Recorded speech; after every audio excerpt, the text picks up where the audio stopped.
la cellule orageuse. Donc là, en l'espace de 100 mètres, maintenant le vent s'est levé. Ça va dans tous les sens, les nuages. Et là, je pense que vous pouvez voir à l'écran la noirceur de la chose. Est-ce que c'est motivant de se lever par un temps comme ça, Robin? C'est même pas une question de se lever ou pas, là. On doit rester jusqu'à ce que ça s'arrête. Il y a 3 éclairs à la minute qui tombent à côté. Donc, ce soit les gouttes d'eau, hein, c'est des sortes. Il nous pleut dessus. Non. Oh non, c'est de la grêle maintenant.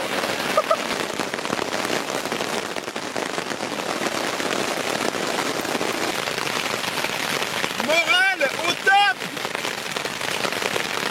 Cette nuit, on s'est chopé un orage de fou furieux. Tout est trempe, il y a de la boue partout. Là, j'ai les pieds au sec pour l'instant.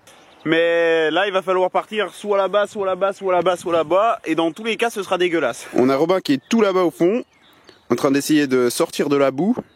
C'est là-bas où on a campé. Donc il va venir me rejoindre. Et ensuite, on va choisir le moins pire pour s'en aller d'ici au plus vite.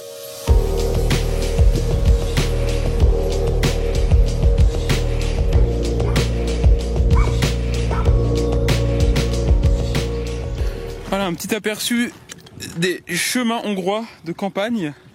Donc on est après Budapest. On a vite quitté la route en bitume pour justement retrouver ces petits chemins. Ils sont très fun, mais je suis pas sûr que sur 20 000 km on puisse continuer comme ça. Firmin, tu peux m'expliquer là un peu où est-ce qu'on fout là? On devra rejoindre la route, normalement c'est là, c'est bon. Alors voilà, des fois Eurovélo 6, c'est Euroflag 6. Ah ouais, c'est la carte européenne en plus normalement.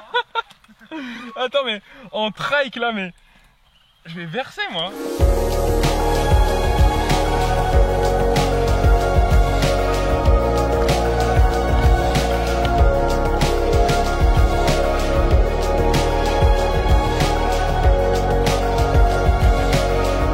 Robin est vraiment très soucieux parce qu'il a commandé.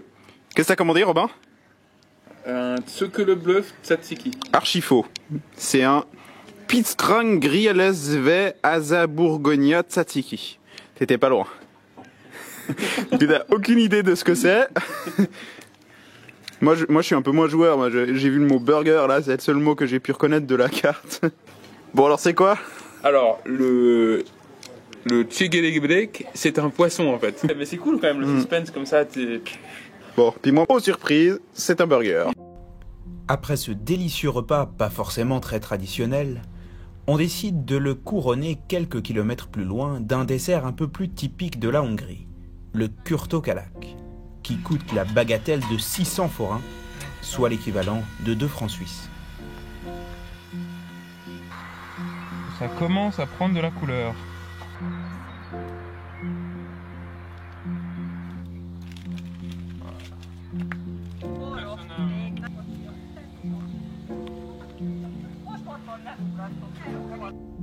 Après s'être bien régalé sous le regard un peu incrédule des vendeuses, on pédale encore quelques heures pour finalement arriver chez notre hôte du soir, Pista, qui habite près de la frontière serbe. L'endroit est assez surréel, à croire qu'un village entier y habite, tant les lieux sont envahis par des objets en tout genre. On y trouve des chaussures, des mots doux, des trucs super mignons, d'autres un peu moins, des petites filles qui veillent sur des trucs super mignons, des locomotives, bah oui, il faut bien transporter tout ce petit monde, des chaises fantômes, des vélos et des trikes, des trucs vivants aussi. Après la découverte de ce lieu si particulier, on se fait inviter au somptueux festin familial où nous avons la joie de partager plein d'histoires avec Pista, qui a décidé d'apprendre l'anglais dans sa jeunesse en signe de résistance au pouvoir communiste antérieur de son pays. I'm really happy. Tomorrow I will go like that with the bike. You don't know what you are talking about. On devrait retrouver Arlen d'ici 25 km, il nous attend au village d'après, donc on profite pour écouter la musique qu'il supporte pas et que seul Robin et moi adorons.